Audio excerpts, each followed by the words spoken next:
And welcome to another edition of Two Steps Ahead Podcast. Two Steps Ahead Podcast encouraging you to take your passion, make it happen, let yourself be great.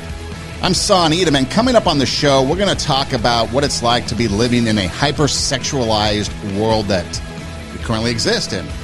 I mean, think about it. Everywhere you turn and look, something sexually or sexualized activity is going on, whether it's in advertisement, whether it's on TV, in the movies, video games, social media. It's pretty much everywhere, even from politics to religion to pop culture.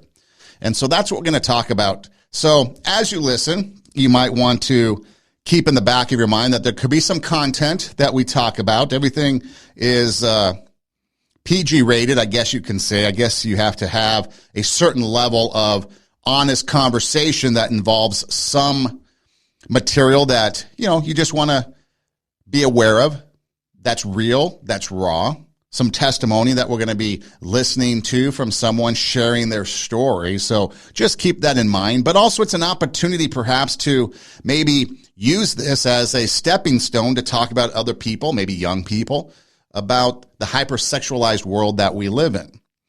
Now, if you're an adult, you're a consenting adult doing legal activities, then maybe this isn't too much of a concern for you, and maybe you don't really care. But if you're a parent, or maybe if you're somebody who is dealing with younger people, maybe this is a conversation starter for you to be able to have, and maybe take some of the stuff that we talk about here into that avenue. Because living in a hyper-sexualized world, even a sexualized world, when you think about it, it affects everything. Whether you want it to or not, whether you believe it does or not, it's going to affect everything. It's going to affect our mind. It's going to affect our psyche, our mental health, who we are, how we look at the world, how we look at other people.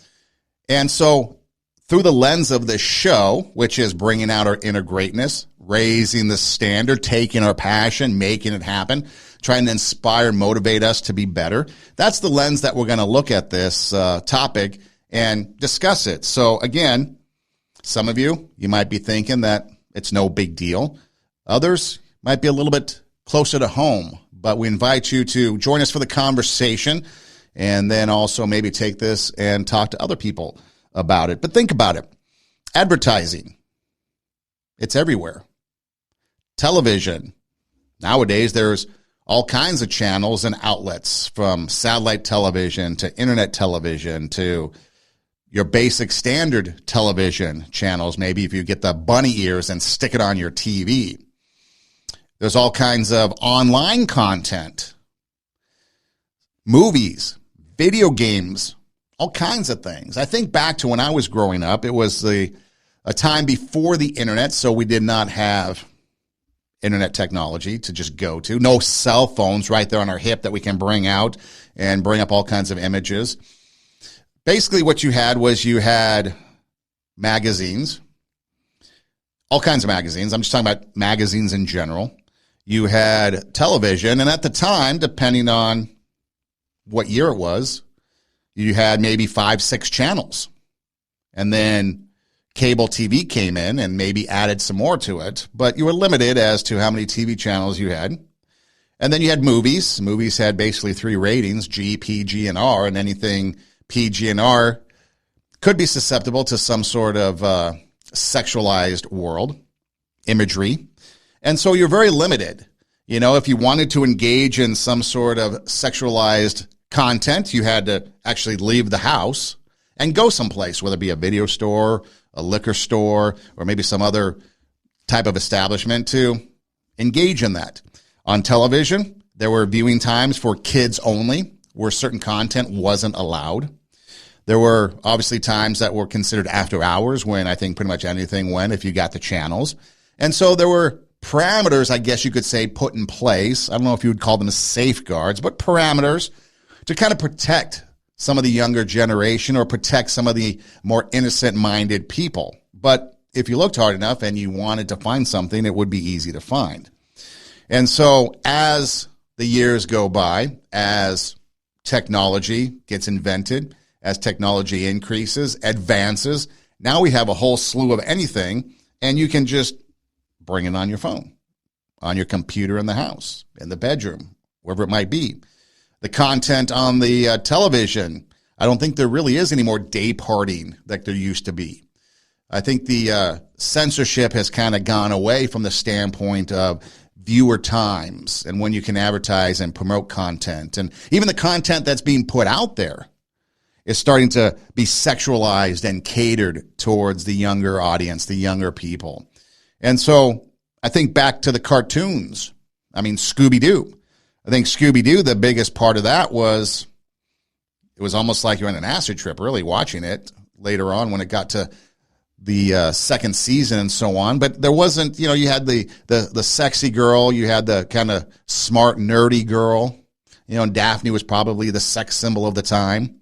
And then you think about Josie and the Pussycats cartoon, and then maybe Fred Flintstone with Wilma and the scantily clad cave women that were running around. And at the time, I don't think we really thought anything of it. I mean, they were considered classic cartoons, right? The video games that we played, Atari 2600 or maybe the first Nintendo that came out, the graphics and things weren't capable of producing imagery like we see today and maybe the Grand Theft Autos or whatever else that might be out there. And of course, the ability to be able to produce content and to produce it in a manner that gets to the consumer a lot quicker. Like I said, you no longer have to leave the house. You can view it on your phone, on the internet. Now you have PG, NC-17, PG-13. So you've got different ratings, but still the content is there. And so it affects you. You'll see it everywhere, no matter who you are, no matter how hard you try to keep yourself out of it. You're going to see it. You're going to be exposed to it. Television, even the shows that they're making today, the crime scenes are a lot more violent. The storylines are a lot more in-depth, descriptive. If you watch something like an SVU where it's sexually orientated crimes.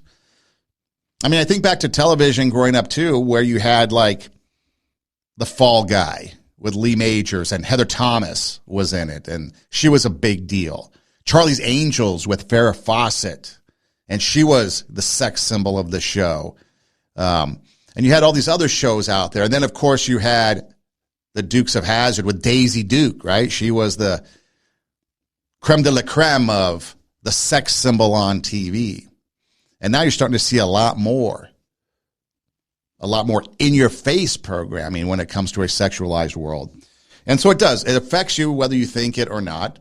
A lot of us might have become numb to it because we've been exposed to it so much. I think back to the Jordache ads. Look up Jordache jeans, 1979. Ads pop up of ladies topless. Now, they're not showing anything topless, but they're covered up, but they don't have a shirt on, and they're just showing the jeans. Or there might be men and women wearing just jeans only. I think recently Brooke Shields came out with an Instagram post or something where she's only wearing Jordache jeans, nothing else. And so you have that type of thing going on. Or what about the mainstream of people like Paris Hilton, Kim Kardashian, and these people coming out with sex tapes to promote themselves and try to become, I guess, pop culture icons. And then the video games and the anime, things like that. And so it's predominant in culture, and that's why we live in a hyper-sexualized world. And because of that, we start to view the world through that lens. I mean, think about it. Think about all the stuff that we see. It's going to affect us. And as we start the show, I want to play a clip of somebody. Her name is Andy Burns. I believe at the time of this clip, she's 13, because as I do the math, she talks about an incident when she was 8, and it was 5 years ago. And so I believe she's 13 doing a TED Talk. And I want to play her story because you might not know anybody or consciously know of anybody that has suffered anything negative, so to speak, from a hypersexualized world. But there's a lot of stuff that goes on that we might think is innocent, or we might think kids at a certain age are innocent and they don't understand. I mean, we get that all the time. You've got like bills in Florida that people are fighting over. Teachers may or may not be teaching sex ed to kindergarten through third graders. We're not going to get into that, but it is on the forefront of American culture. Okay. And so here's a story for Andy Burns. Again, she's 8 years old, and this is what she had to say that happened to her at a party, 8 years old, end of school pool party. So take a listen, and then as the conversation goes on, you can kind of keep this in the back of your mind, this experience, because it is something that affects everybody.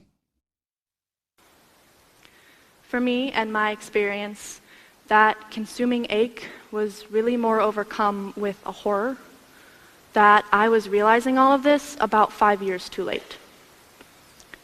You see, when I was 8 years old, I went to a pool party to celebrate the end of the school year, start of the summer. Everyone was really excited. As we were changing, I remember giggling to my friend about how silly I was to have forgotten a second pair of underwear because I'd come with my swimsuit under my dress. The two boys who were hosting must have overheard my comment because after the party was over, they proceeded to chase me around their house, pin me against a wall, and feel up my dress. On the ride home, I remember being too afraid to tell my parents. I remember thinking that I was going to get in trouble because in my head, I was the one who had engaged in a sexual activity that I was obviously way too young for. In my head, on the car ride home, I remember thinking about Princess Leia in Star Wars being held in chains by Jabba the Hutt. And in my head, that's what a woman in a sexual position or relationship was supposed to be. We were supposed to be held back and restrained, and we weren't really supposed to like it. It's taken me 5 years and hearing the words verbatim from my mother's mouth before I realized that it really wasn't my fault and that I hadn't done anything wrong. And yet, still to this day, I find myself in the shower rubbing my skin raw, trying to wash off the feeling of their hands. Now, that's as real as it gets, an 8-year-old being traumatized by sexual assault. I'm assuming the boys must be around 8, 9 years old if they're in the same grade. She doesn't mention, but two boys chase her around, they pin her, and they sexually assault her. Now, that's bad. Some of you might excuse it as boys being boys, but that's not the case. A sexual assault occurred, but it goes beyond that. Did you hear when she talked about how she, as the victim, she felt she was at fault? Like she did something wrong. And it's taken her, at that moment, 5 years to understand the fact that she did nothing wrong.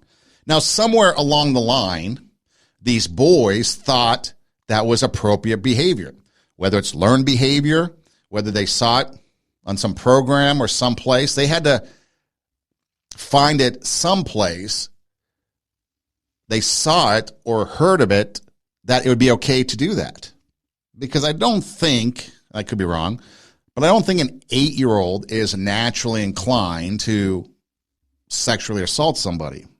So I'm sure there's more of a backstory to it, but that's what happened. And the victim feels at fault. She relates sexual activity to, at the time, Jabba the Hutt with Princess Leia in chains, something that's not too loving, something that's not too a partnership, so to speak, give and take, but the restraint in chains was her thought. And then she felt like that women were held back, they were restrained, that the man is dominant. And she's spending 5 years up to that point washing off the feeling of those hands on her body. That's pretty graphic for a 13-year-old to have to tell an audience about an experience. It's a sexualized media that's not so innocent, that's not so playful. We think it is, but it's really not. You know, we laugh off some of these things. We laugh off maybe the adult humor that might be in shows oriented for younger people. We laugh off maybe some of the scenes that we might see in shows that might be catered toward younger people. Maybe we need to be more concerned about that. Or what about take this 8-year-old experience who's now 13 sharing the story, and let's put it into somebody that's older. Is it any different? Should a 30-year-old be chased around by two guys pinned up against the wall and have their hands feel up the skirt? No. So it doesn't matter the age. Whether you're talking about someone 8 years old, someone kindergarten or third grade, you have to ask the question, why is society obsessed with targeting young kids or people in general with sex? Well, naturally, when it comes to advertising, sex sells. And that's what apparently people put out there. That gratuitous sex scene. I mean, think about Top Gun. Top Gun, you have that scene. Was it really necessary? Probably not. Probably didn't need that in there. Had nothing to do with the movie. Sure, it shows the, I guess, attraction between the two characters, between Tom Cruise's character and Kelly McGillis, but was it really necessary? Probably not. I remember back to when, I don't remember what year it was, but somehow Lethal Weapon, the first one, came out. And I remember this was the first impact. In fact, there were two. First was the first episode of, or the first edition of the Sports Illustrated swimsuit issue. Remember Sports Illustrated? I had Sports Illustrated growing up when I was young, and it was all sports. I had the Sporting News magazine as well, and it was all sports. And then all of a sudden, this swimsuit magazine comes out. And so kids at school got it, and then they started posting it up, pictures in their locker, cutting out the magazines and posting up pictures in their locker of these women in bikinis, swimsuits, whatever. Administration came around, saw it, made everybody take it down. You can argue that, another point, but you can see the impact it has on young people, because I think we were like in maybe 7th, 8th grade when that happened.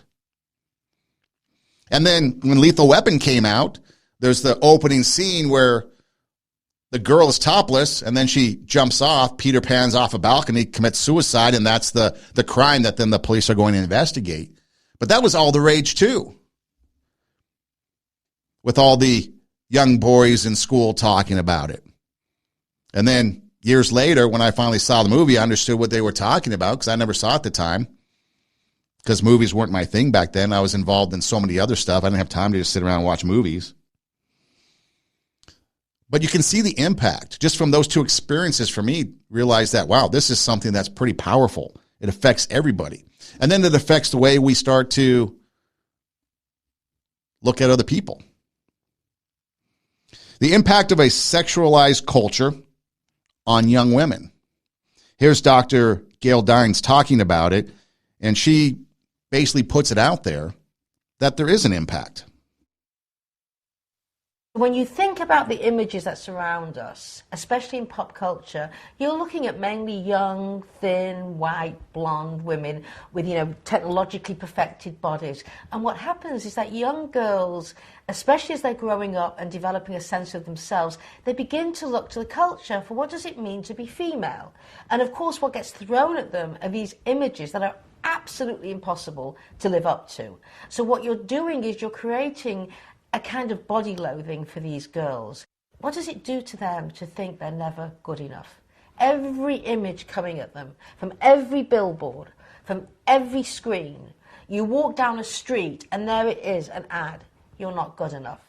You're not good enough. You're not good enough. You need to improve yourself. Go out and spend money. And eventually what we found from studies is that girls internalize these images. It lowers their sense of self, it causes anxiety, it causes depression, because they never get a chance to really look in the mirror and see themselves reflected back at themselves with any real truth. Now, there's a lot of things that we've talked about on the show before that she talks about. You talk about looking in the mirror. Do you see an honest reflection of yourself? We've talked about social media and how young girls look upon these images and these pictures and they don't feel adequate enough. And so it affects them. They go into depression. Suicide rates have increased. It's all out there. All the information's out there. You can do the research yourself. But she talks about, a technologically enhanced picture, whether it be Photoshop or airbrushing or whatever, an expectation that young women and women in general can't reach. That perfected look. I've told this story before. I was teaching at a community college, radio broadcasting, and I went to guest speak in another class and kind of promote the program and stuff. And afterwards, I was taking some questions and answers. And then this young girl comes up to me, probably 19 years old, maybe 18. And we start talking, and she is into music, wants to be a singer. So I'm asking some questions, and I finally asked her, if she felt she was good enough. And she was kind of explaining to me that she didn't think she was going to be too successful, like maybe a pop culture sensation. And I'm like, why? Don't you have the voice for it? Because maybe there's voice lessons and things like that you can work on. And she said, no. She was concerned that the tip of her nose and the kind of the tip of her top lip was disproportionate. And that was going to keep her from being a successful singer. Had nothing to do with her voice, nothing to do with her singing. It was her look, basically, was what it came down to. And she was obsessed with that little area. Maybe an inch, if that, half an inch? She was obsessed with that. Didn't think it looked right. And she wanted to have, the look of whatever successful pop person is out there. Maybe Britney Spears at the time, or, there's Lady Gaga, whatever. That's what she thought success was. And so you look at it, and you got these young, thin, light-skinned, blonde-haired people, as the clip says, Dr. Gale talks about. And women look to culture to find out what is truth, right? That's the other thing. We don't have honest communication with people, even young people, even old people. As people start to age, you get the wrinkles, and you have the oil of Olay or whatever commercials are on TV, and the truth or the serums, that will get the wrinkles out and things like that, Eva Longoria promoting healthy skin stuff as you age to make you look younger, fountain of youth type stuff. But we don't have honest communication. And so we get this false sense of what reality should be like. And so when you have this hyper-sexualized world, that's what you start to see. Women start to look at culture to see what is sexy. Men start to look at culture to see what is sexy. And then you get this distortion of what it means to be a female. And that's huge today. Just look at TikTok. Other social media influences. You've got people up there with who knows what their backstory is, who knows what their filters are. I saw a picture on social media, not sure which one, but I follow some people, obviously. And so there's somebody that I was following, and they had their pictures and so forth, and, attractive, beautiful woman. And then all of a sudden there was a video that she posted. And I looked at the video, and I'm like, I wonder who that is. Well, it turned out it was the person, and I don't mean to say that she was not attractive, but she looked completely different, a lot older, and I was like, oh my goodness, she filters the heck out of her pictures. That didn't change me not following or anything like that, but I was like shocked. I'm like, my goodness, it's a completely different person. So you've got women out there, social media influencers and people, filters galore. That's not a truth. That's not true womanhood of what people are like. And then guys, they start to judge based on looks. And then what happens? If you showed up in person and you don't look like your pictures, you're judged for it. Body loathing. Not good enough. You get that from all these different places. Remember we talked about it last time?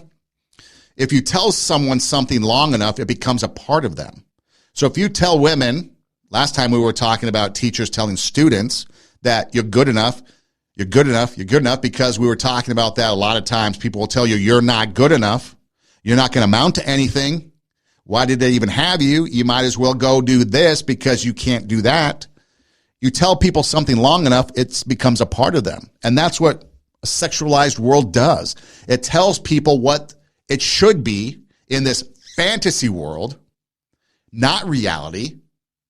And then we can't live up to that, and it causes all kinds of issues. If we take that hyper-sexualized world away and have a reality check, it's completely different. It's a completely different one. We're looking in the mirror. Are we seeing the fantasy? Are we seeing the reality? Are we seeing a vision of us that is created by all this outside influence? Or a true, genuine reflection of who we are? And when we don't see that true, genuine, or if we do see that true, genuine reflection, and it doesn't match all the other stuff that's being told how we should look, how we should feel, what we should engage in, depression, anxiety, the lies, it all's there. And that becomes problematic. And especially when it comes to relationships, when it comes to people, talking to people, having that face-to-face communication. We don't have that anymore. Now we're looking online profiles for dating, and then you show up. I talked with somebody one time, and they actually told me that they were dating online, and they would make an arrangement to go and meet at this specific Starbucks, and the lady requested that the guy would sit in this specific booth or seat or whatever. And basically what she would do is she would do a drive-by around the corner because it was in the window. And then she could look in the window and see if the dude matched the picture. And if not, she'd hightail it out of there. Or if she didn't like what she saw, she'd hightail it out of there. And then the dude would be left sitting there. What kind of relationship are you going to have if that's what you're doing? If you're relying on an online thing, there's no face-to-face. We see that all the time, whether it be Twitter, whether it be online dating, whether it be Facebook and our political back and forth and stuff. Everybody sits behind a keyboard and they pound away on that keyboard and they're invincible and they're whatever, top of the world. But when it comes to the one-on-one, the reality of it all, we fail. Look at all the billboards. Look at all the pictures, all the TV shows, all the commercials telling us, all the stuff on social media telling us how we should be like. And a lot of it's sexualized. You sit there and you have all these ladies on social media showing off their bodies. Others trying to emulate that. And then, do those women actually think they're going to be respected for that? See, that's where the confusion comes in. Think about it. Women want to be, I don't know if you want to be sexualized per se, but you want to be good looking. You want to be sexy. You want to have the look, right? Jordash, you've got the look. I want to know better. But then we're told that we can't sexualize you or objectify you because we have to respect you for your brains, your brawn, your anything other than your looks. I mean, the TV business, how many times do you see a TV anchor, a female TV anchor? They're all attractive for the most part, but then they just disappear. What happens? They just vanish. Maybe they got too old. Maybe their look isn't right. Something happens. It's not like, okay, goodbye, nice seeing you. They just vanish. So what are the consequences? So we've heard from one young lady telling us her story, and then Dr. Gail talking about the impact. So what are the consequences? The consequences of a hypersexual culture. Here's Richard Winter, psychologist, telling us what those consequences might be. I think that when the culture is so sexually oriented, we have so many images around us that are sexual in some way, and kids and adults carry around on their cell phones pornography and sexts they've got from friends at school, and so that everything becomes some sort of sexual exchange in relationships. So kids are not, I think many young people find it difficult to make real relationships because they go into sexual relationships so quickly that it actually prevents them from having real relationships. Just as the internet, I think, and our social media culture is also making people unable to have real face-to-face life relationships. We talk through the media. So I think that's one effect. I think it also makes people more selfish. I want to get what I want it when I want it. And it makes more people prone to immediate gratification, unable to delay gratification. So pornography especially, I can get my sexual needs met easily, at the click of a button in front of my computer. So what are the consequences? Well, first off, we all have cell phones now. Like I mentioned earlier, if you wanted some sort of sexualized content, you usually had to leave the house, go to the mini mart, go to, the video store, and the video store would have like the curtained off section, maybe in the back corner or something. And then maybe you had to go to some other establishment, or then maybe you had to pay extra for a channel or two. Once cable came out, you had to pay extra maybe to get that. Now it's right there on your phone. Whether you want it or not, it's right there on your phone. Things pop up. You ever wonder, you talk about something and that's there, the advertisements are there. You're talking about a mattress and all of a sudden your phone is popping up mattress ads for no reason. You never punched it in, but you're talking about it, it pops up. Interesting.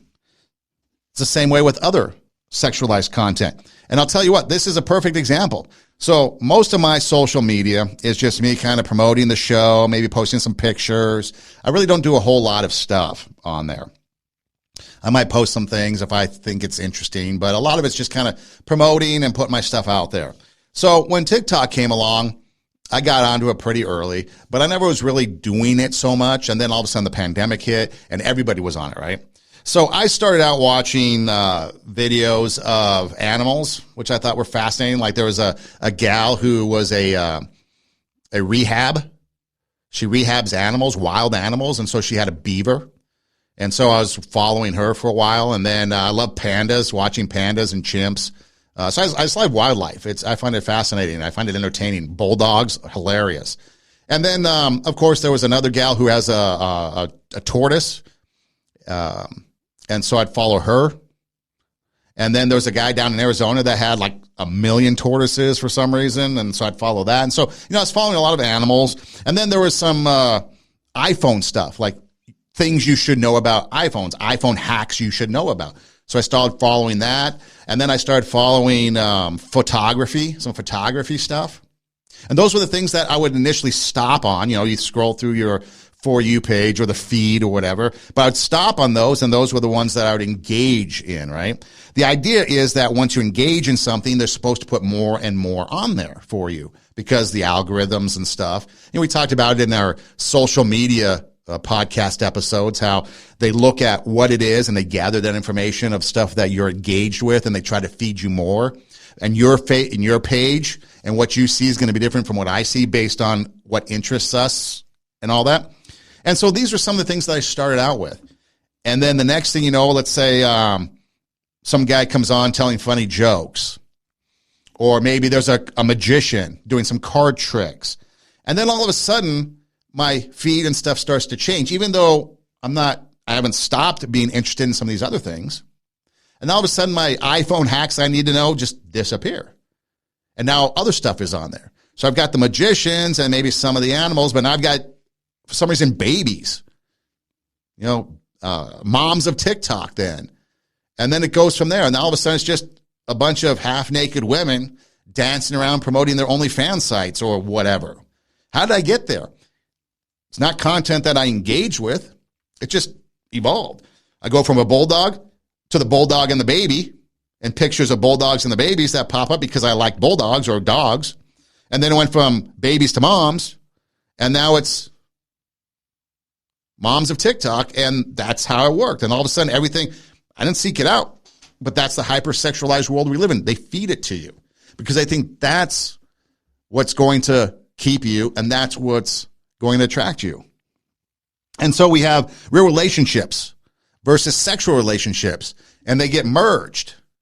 And right away, people are thinking it's a sexualized relationship. Ask any girl that dates online, any woman that dates online, and the pics they get, the inappropriate pics they get, maybe some of you like it, but that's the number one thing. They get turned off by inappropriate pics because guys automatically go to a sexualized relationship. Guys don't know how to build a healthy dating relationship. They go right to sex.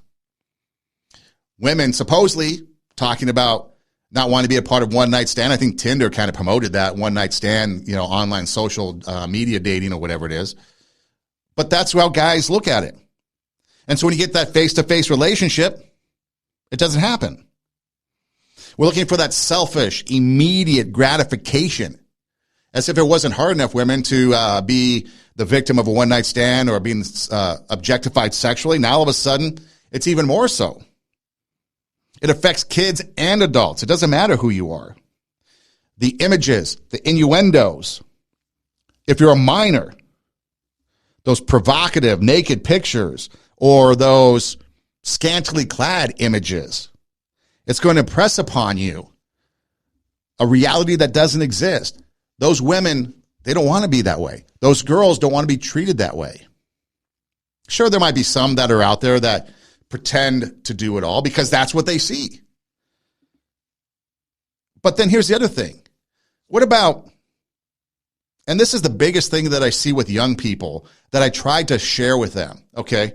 You're a minor, and maybe you're on social media or you have your cell phone or whatever, and you start sharing pictures with other minors. And so you get that girl to send you a provocative picture, whether it's a bikini or something more, whatever you guys are into. Well, now think about it. That image, and we've all read the stories, the news stories, so she sends the image because she wants to please the guy. Again, minors, right? Minors are safe, right? They think they're untouchable because they're minors. Well, now you're breaking the law without even thinking about it because now you're engaged in child pornography. So there's a lot of things out there that young people see, hear, read about. They want to emulate that in real life, and yet they don't realize that they could actually get in real trouble, and that's child pornography.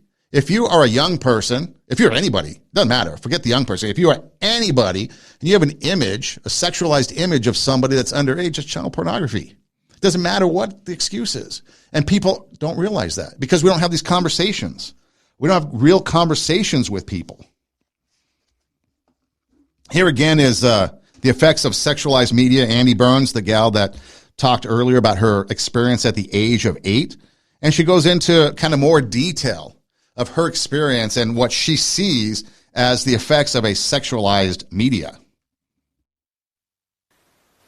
Now, certain sites on the internet are not the only places we see sexualized media. We can also find it in movies and music videos, billboards, even down to the clever titles that they put on the bottom of nail polish bottles. We live in an incredibly sexualized world. It's all over the place. Now, this is probably the point at which most of you are thinking, if it's everywhere, we see it all the time, and not all of us are raging monsters, is it really that bad? However, in reality,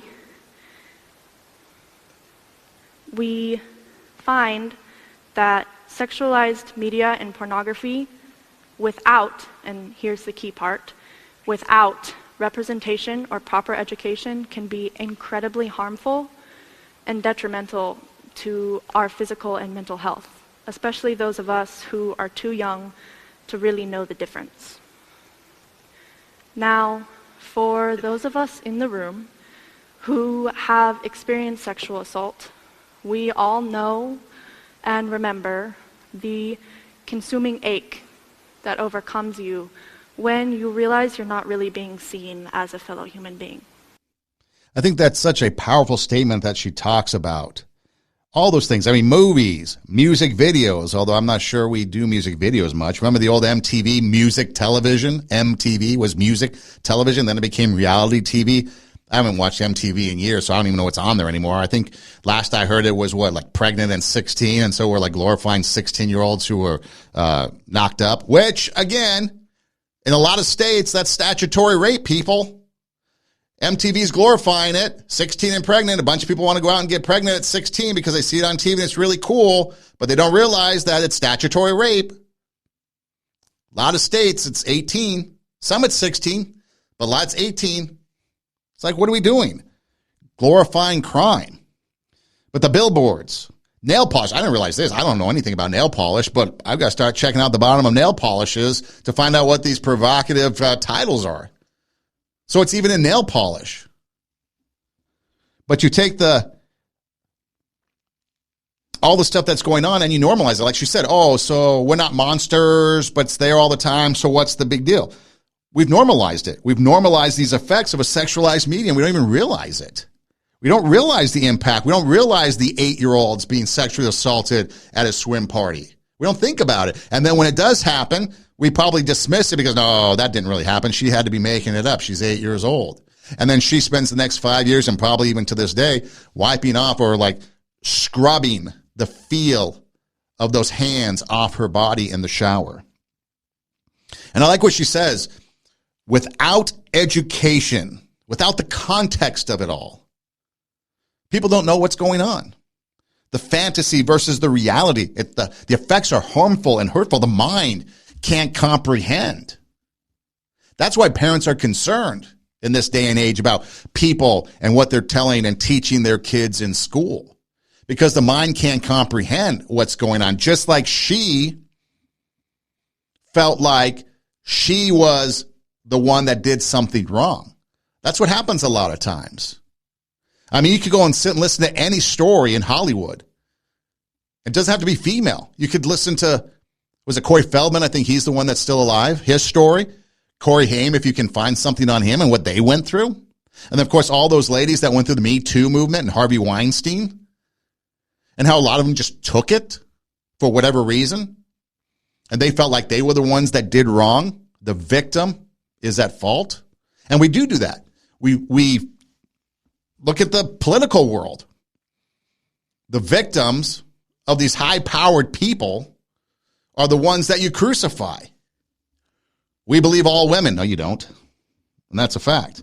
And then what happens? You lose identity.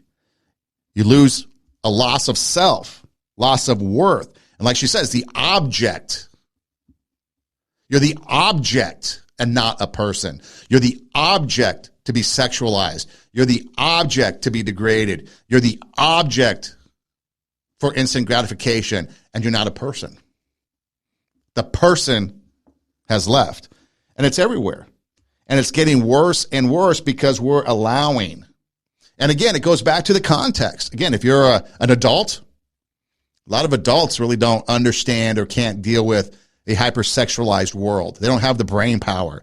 But without context, without training, without knowing what exactly is going on, people see things in the movies and they think that's real. It's not. Any movie, take any movie, that's not real. But then you get into the sexualized world and the stuff that goes on, and people think that's real. It's not. And you think that you might not be, or your kids might not be, and you kind of dismiss it, right? No, not me, not my household, not us. Well, here's Dr. Gale again talking about the not my kid. We all want to think that our kids are not looking at porn, and I perfectly understand that desire to think, not my kid. What we know from study after study, without question, if you have a son, then you should assume, especially by the age of around 13 or 14, that he has looked at porn. Whether he has chosen to look at porn or it has come at him through Pornhub, Snapchat, Instagram. And I think what a lot of people don't get is that mainstream is hardcore. We were recently in a classroom with a group of 7th graders, and the question that all the boys had was, is it true that girls really like to be tied up? The reason we think about pornography and hypersexualized media as a public health crisis is that it is not an individual problem. It is a societal problem. Asking a parent to prevent their kid from seeing porn is like asking a parent to prevent their kid from breathing polluted air. It's just not possible given how pervasive hypersexualized media and pornography are today. What we know from studies and from speaking to young people is that pornography has now become the major form of sex ed in the Western world.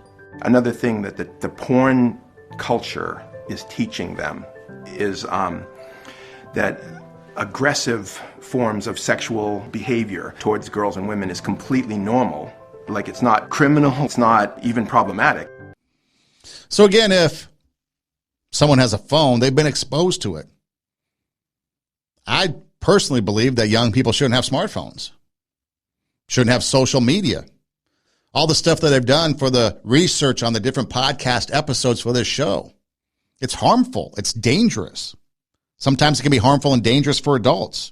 But if you've got a cell phone, you've seen sexualized material. A lot of it can be hardcore. I mean, think about it.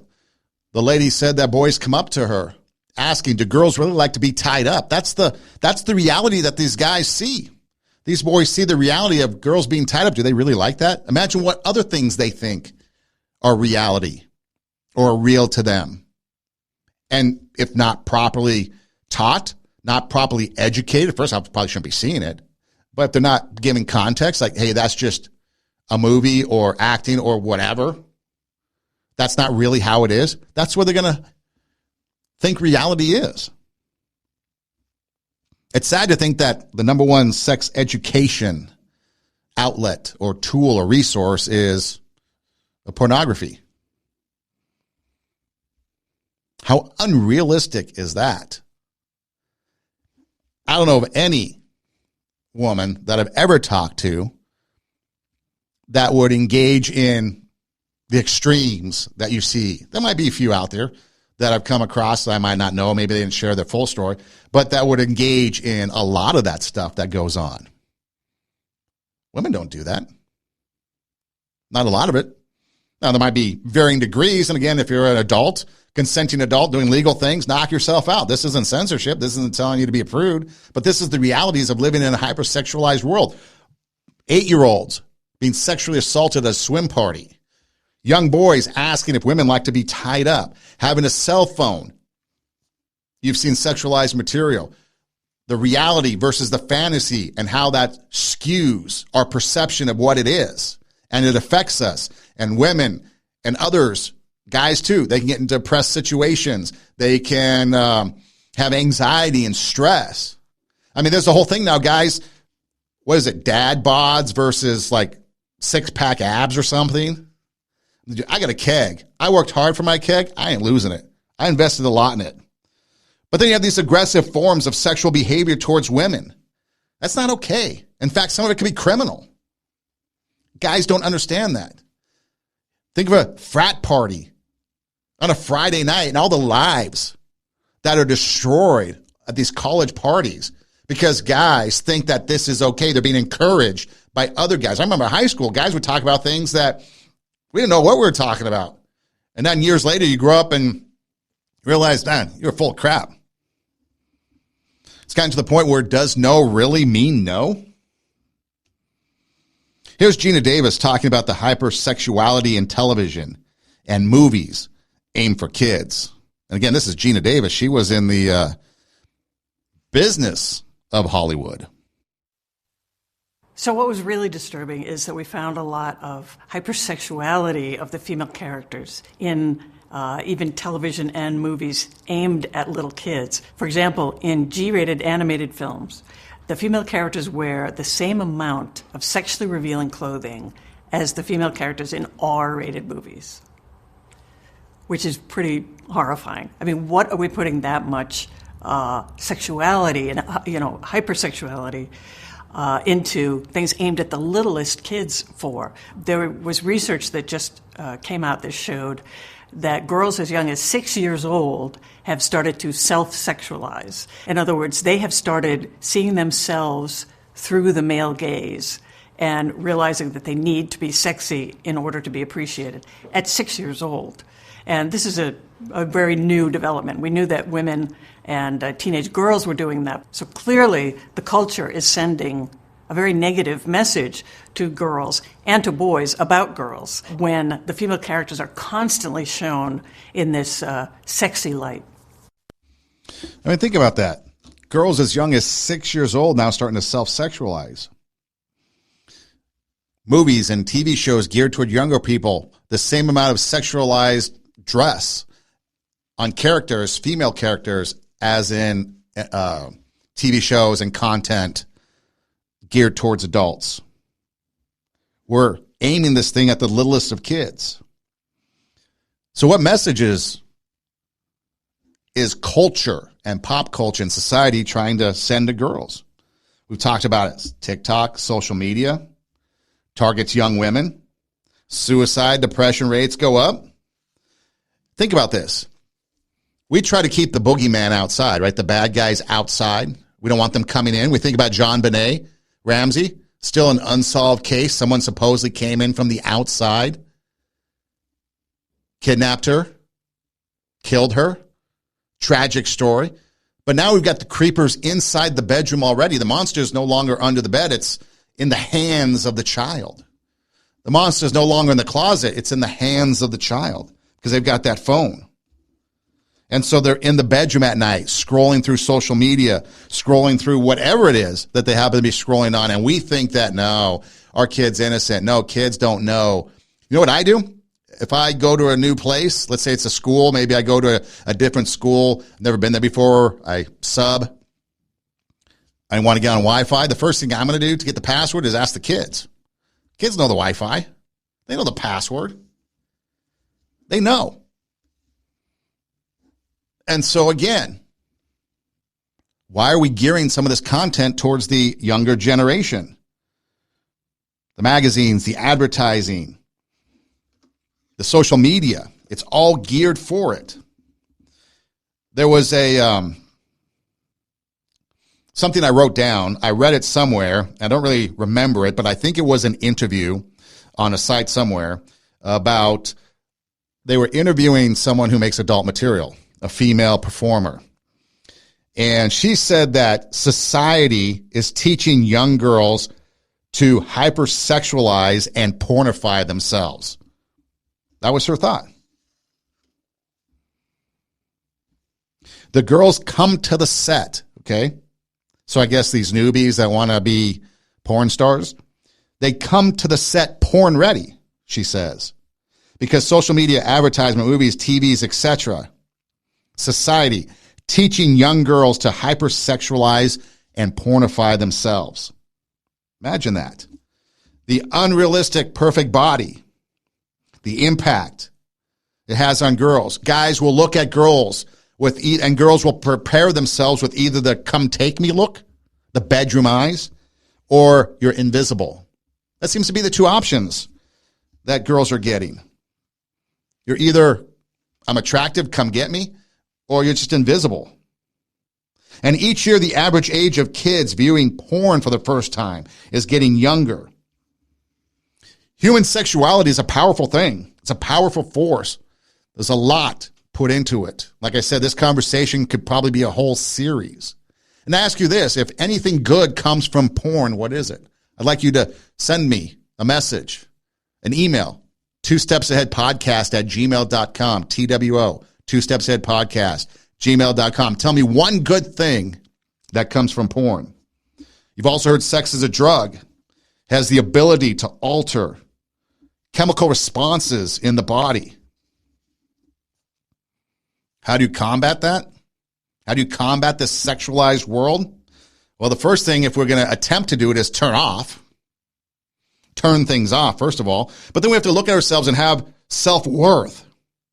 Don't let anyone treat us less than who we are.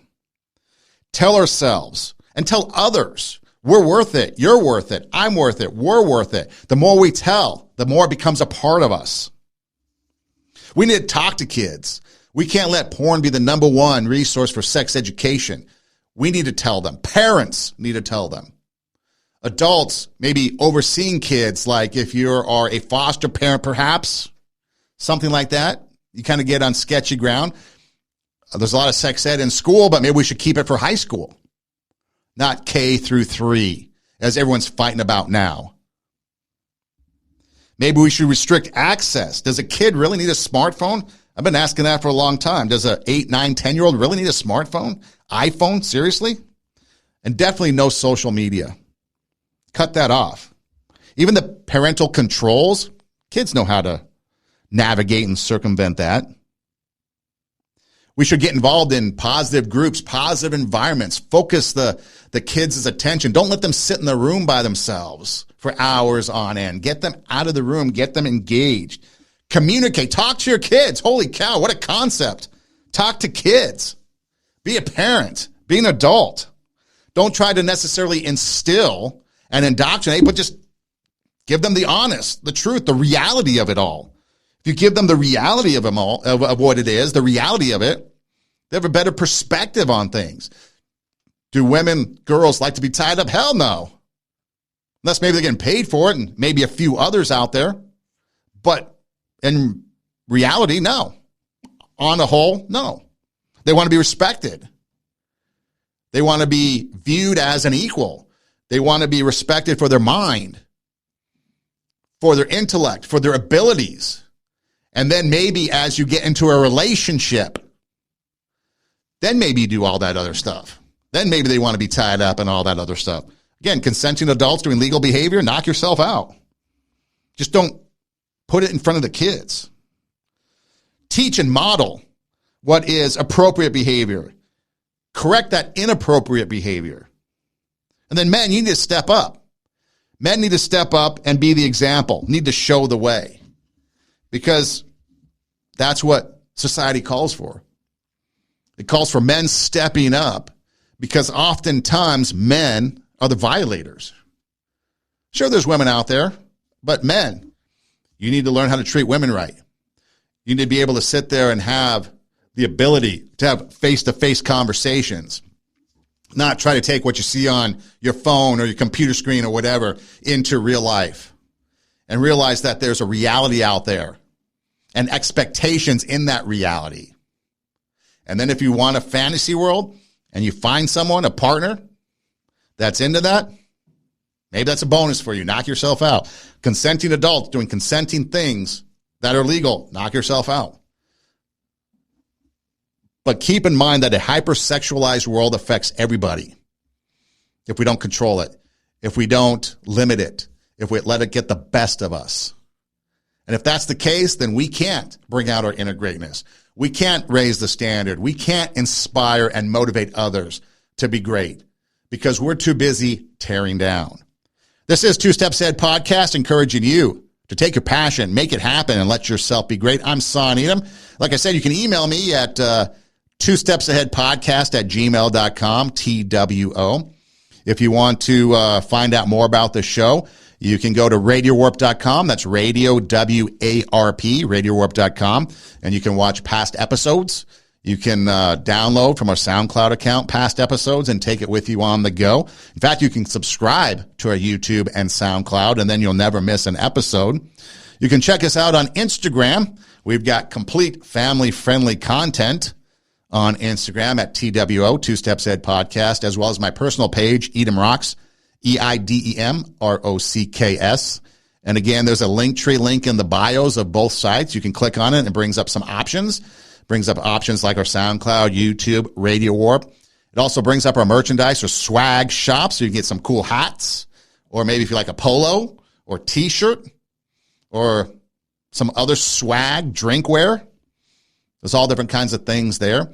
And then if you wouldn't mind telling a friend, letting them know about it, spreading the word, that would be greatly appreciated as we try to get the message out there of raising the standard, bringing out our inner greatness, being an inspiration and a motivation to others to do that and tackle some of the harder topics that come our way. And again, we try to do it at least from a non-political. Yeah, sometimes politics plays into it because that's the culture of the day. But we try not to be too political when it comes to our conversations and be real. And maybe this is an opportunity to spread this type of conversation with others, have this conversation with others, because a hyper-sexualized world affects everybody. And if we don't control it, like the gal said, if we don't have context, if we don't have an education about it, if we don't have an understanding, some people, their minds can't comprehend it at this time. So we have to have context in everything that we do, everything that we say when it comes to a hyper-sexualized world. And we have to protect the young and the innocent. And again, if you're an adult, consenting adult, doing legal activity and everybody is involved and okay with it, knock yourself out. That's your choice. Two Steps Ahead Podcast. Hey, thanks for listening. Do tell a friend. And until next time, God bless.